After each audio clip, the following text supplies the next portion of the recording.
reka nongere nkwifurize kugira ibihe byiza ukomeje gukurikira Davis Entertainment muri aka kanya. Reka nkubwire ngo komeza ugire ibihe byiza aho waba udukurikiye uherereye hose, haba wowe udukurikiye uri hano imbere mu gihugu cyangwa se hanze iki gihugu. Nk'uko bisanzwe rero turagarutse n'amakuru y'imyidagaduro n'amakuru tugenda tubagezaho buri uko bukeye no ko bwije, tugira ngo tumenye iki gikomeje kuvugwa muri iyi si y'imyidagaduro. Reka rero amakuru ngufitiye muri aka kanya tuyahere kuri inkuru ya Diamond, ngaho Diamond Platnumz yateje umwiryane mu rugo rwa Zari Hassan n'umugabo we Shakibu Camu. Bari mu bibazo mu rugo rwabo biturutse ku muhanzi Diamond Platnumz wahoze abana n'uyu umugore. Diamond rero aheruka gusura muri Afurika y'Epfo mu buryo butunguranye Princess Tifa, aho rero yabyaranye na Zari ubwo uyu mwana w'umukobwa yizizaga isabukuru y'imyaka 9. Diamond rero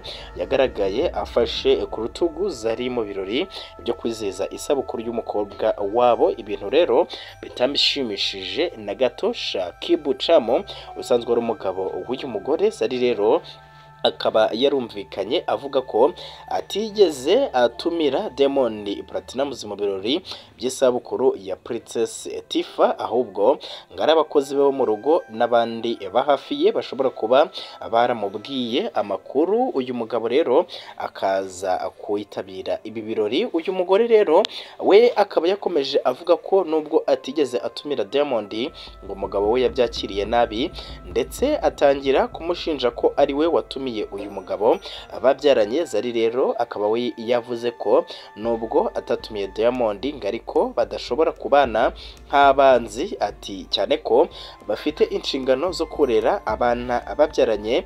Yakomeje avuga ko ngo atazabuza uyu muhanzi gusura abana be, abwira umugabo we gutuza. Akaba yaravuze ko ngarambiwe kugaragariza uwo ari we Shakibu Camu, amubaza icyo aba yashyize ku meza, agaragaza ko rero adatinya umugabo we kuko bitagira ingaruka ku buzima bwe bwa buri munsi. Reka amakuru yacu tuyakomereze kuri Israel Mbonyi, aho Israel Mbonyi yeretswe urukundo rutangaje n'abanyakenya bitabiriye igitaramo yaherutse kuhakorera. Israel Mbonyi yahembuye imitima y'abakirisitu bitabiriye igitaramo cya mbere yakoreye hariya muri Kenya. Ni igitaramo cyitabiriwe n'abanyacyubahiro bagiye batandukanye kuri stade ya Ulinzi Sport Complex ku itariki ya 10 Kanama 2024.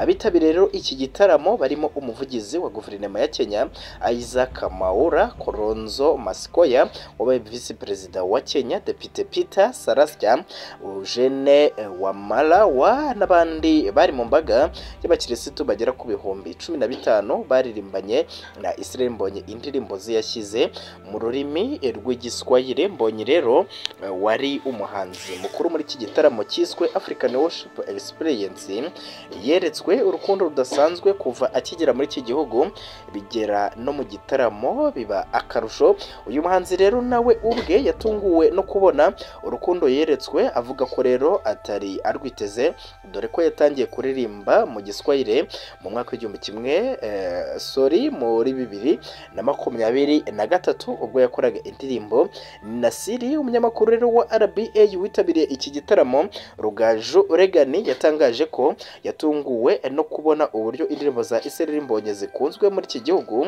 ndetse nuko mbere yuko ajya ku rubyiniro yakiriwe na Isaac Mwaura. Ati rero urebye ubwitabire buri hano hari abantu bagera ku bihumbi bigera kuri 15. Ati rero si ibintu byo gukabya, ati abantu bazabibona. Ati ntabwo byoroshye kubona umuhanzi w'umunyarwanda utumirwa n'abanyakenya agataramira muri stade ahantu hakuzura abantu bari kuririmba nawe indirimbo ze yashyize hariya mu rurimi rw'igiswahili. Uyu Rugaju rero yakomeje agira ati ikindi kandi Mbonyi mbere yuko ajya ku rubyiniro yakiriwe n'umuvugizi wa leta ya Kenya ari kumwe n'abandi banyacyubahiro batandukanye. Yabwiye rero Mbonyi ko indirimbo ze zicurangwa mu biro bya perezida, ndetse we n'umugore we ngo bazikunda cyane. Muri iki gitaramo rero Israel Mbonyi yaririmbanye n'abakirisitu baje kumushyigikira ku bwinshi, baririmbana indirimbo zirimo Nitamini kugera kuri Nasiri. Yasorejeho Depite Peter Kareri Kamirwa Sarasya we akaba yaranyuzwe cyane n'iki gitaramo, akaba yaravuze ko rero azongera gutumira Mbonye kugira ngo azajye gutaramira muri Bukuhugu Stadium, amasezeranya ko rero ngazabanza kumusura hano mu gihugu cy'u Rwanda. Reka amakuru naguteguriye tuyakomereze kuri uyu umunyarwenya Rusine Patrick, aho yambitse impeta umukunzi wiwe. Uyu munyarwenya rero ubihuza n'itangazamakuru, Rusine Patrick yamaze gutera intambwe iganisha ku kubana na Ian Uwase Mizara, akaba rero yamaze kumwambika impeta y'urukundo muri Gashyantare 2024 nibwo Rusine Patrick yerekanye bwa mbere umukunzi we Ian Uwase Mizara ku munsi w'abakundana ku itariki ya 14 Gashyantare 2024.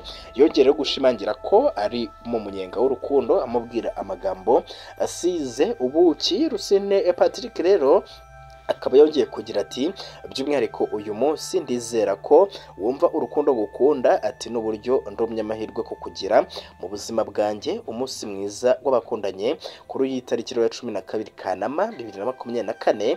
Rusine Patrick yashyize hanze amafoto agaragaza ko yamaze kwambika impeta umukunzi we. Ni ifoto rero yari iherekejwe n'ubutumwa bugira buti uyu munsi usobanuye itangiriro rishya riganisha ku kubana iteka. Yongereyeho ati rero hamwe no gutera kose k'umutima wanjye naguhisemo, ati ibi bisobanuye guseka, urukundo hamwe n'iterambere ryacu twembi, ubuzima bwacu bwose. Akomeza agira ati ndumva kwihangana bingora ngo tubane ngukunde ubuziraherezo iteka kandi n'igihe cyose. Rusine Patrick rero ari mu bahanga mu gutera urwenya, ndetse muri iki gihe ari mu bihe byiza, aho usanga yitabazwa mu birori n'ibitaramo bitandukanye by'urwenya. Uyu musore rero uherutse guhamiriza itangazamakuru ko nta kintu kiza kibaho nko kuba mu rukundo, byitezwe ko rero mu bihe bya vuba azakora ubukwe n'umukobwa yihebeye w'ibihe byose Uwase Mizara.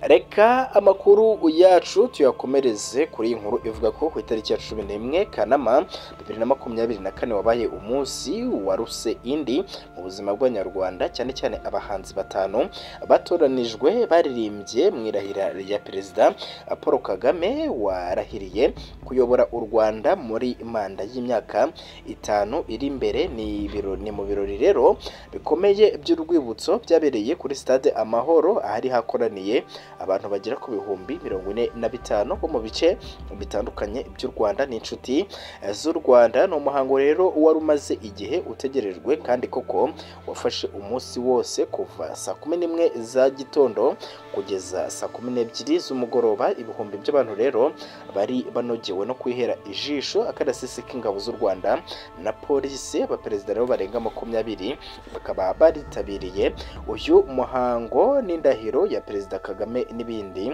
Ibyishimo rero byanatashye mu mitima ya benshi nyuma yo kwihera ijisho uburyo abahanzi batanu bataramiye barimo Senderi Hit wabimboriye abandi, byanatumye rero ku mazina ye yongeraho izina rindi rubimburira abahanzi kurikirwa nyine na King James, hakurikiraho Bwiza, hakurikiraho Ariel Ways ndetse na Chris Ize. Wabaye rero umuhango udasanzwe kuri abahanzi kuko ngo bisandikwa mu mateka nk'abahanzi baririmbye mu irahira rya Perezida Kagame.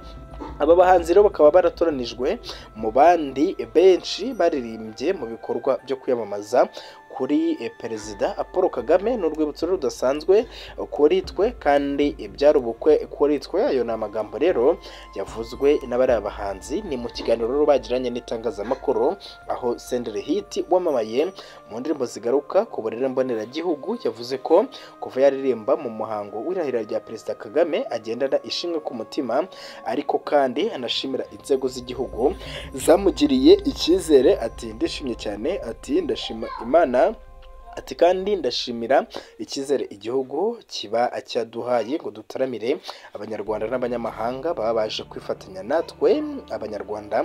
Akaba yavuze ko rero biriya birori ngabigereranya n'ubukwe kandi ati ni amateka adasanzwe yanditswe ku mutima we no ku mutima w'abanyarwanda bose muri rusange. Ati rero ni ubukwe, ati ni amateka, ni igihango, ati ni ubudasa, ati ni ibirori byiza cyane, ati kandi ni urwibutso ku bahanzi bose baririmbye mu kwiyamamaza mu irahira rya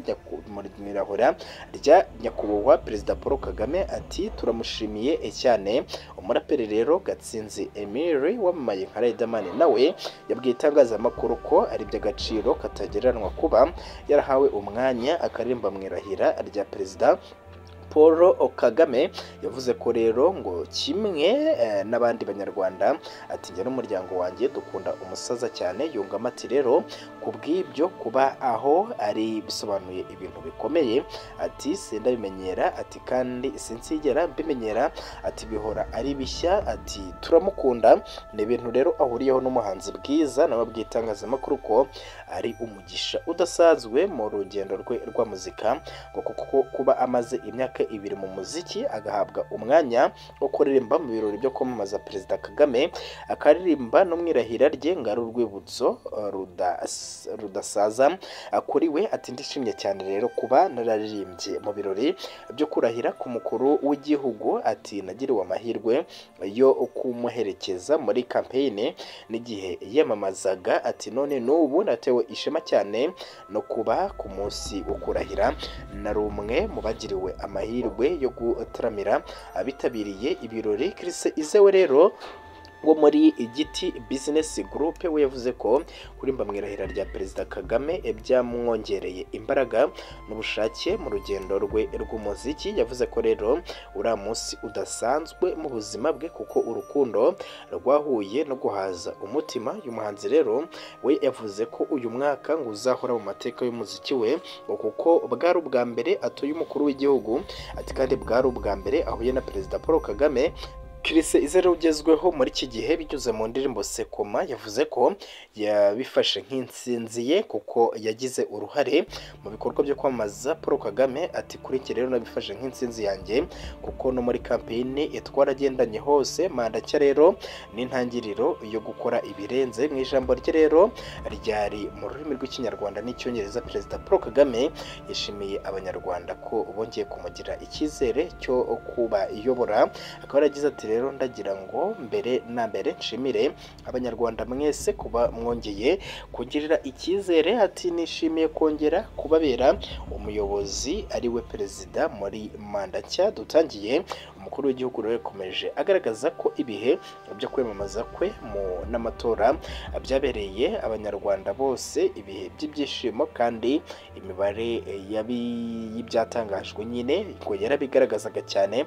Ati miliyoni z'abanyarwanda rero bitabiriye ibikorwa byo kwiyamamaza kandi hafi ya bose baratoye. Ati rero ntabwo ari imibare gusa, ati ahubwo birenze ibyo twiboneye n'amaso n'ibyo twanyuzemo muri icyo gihe.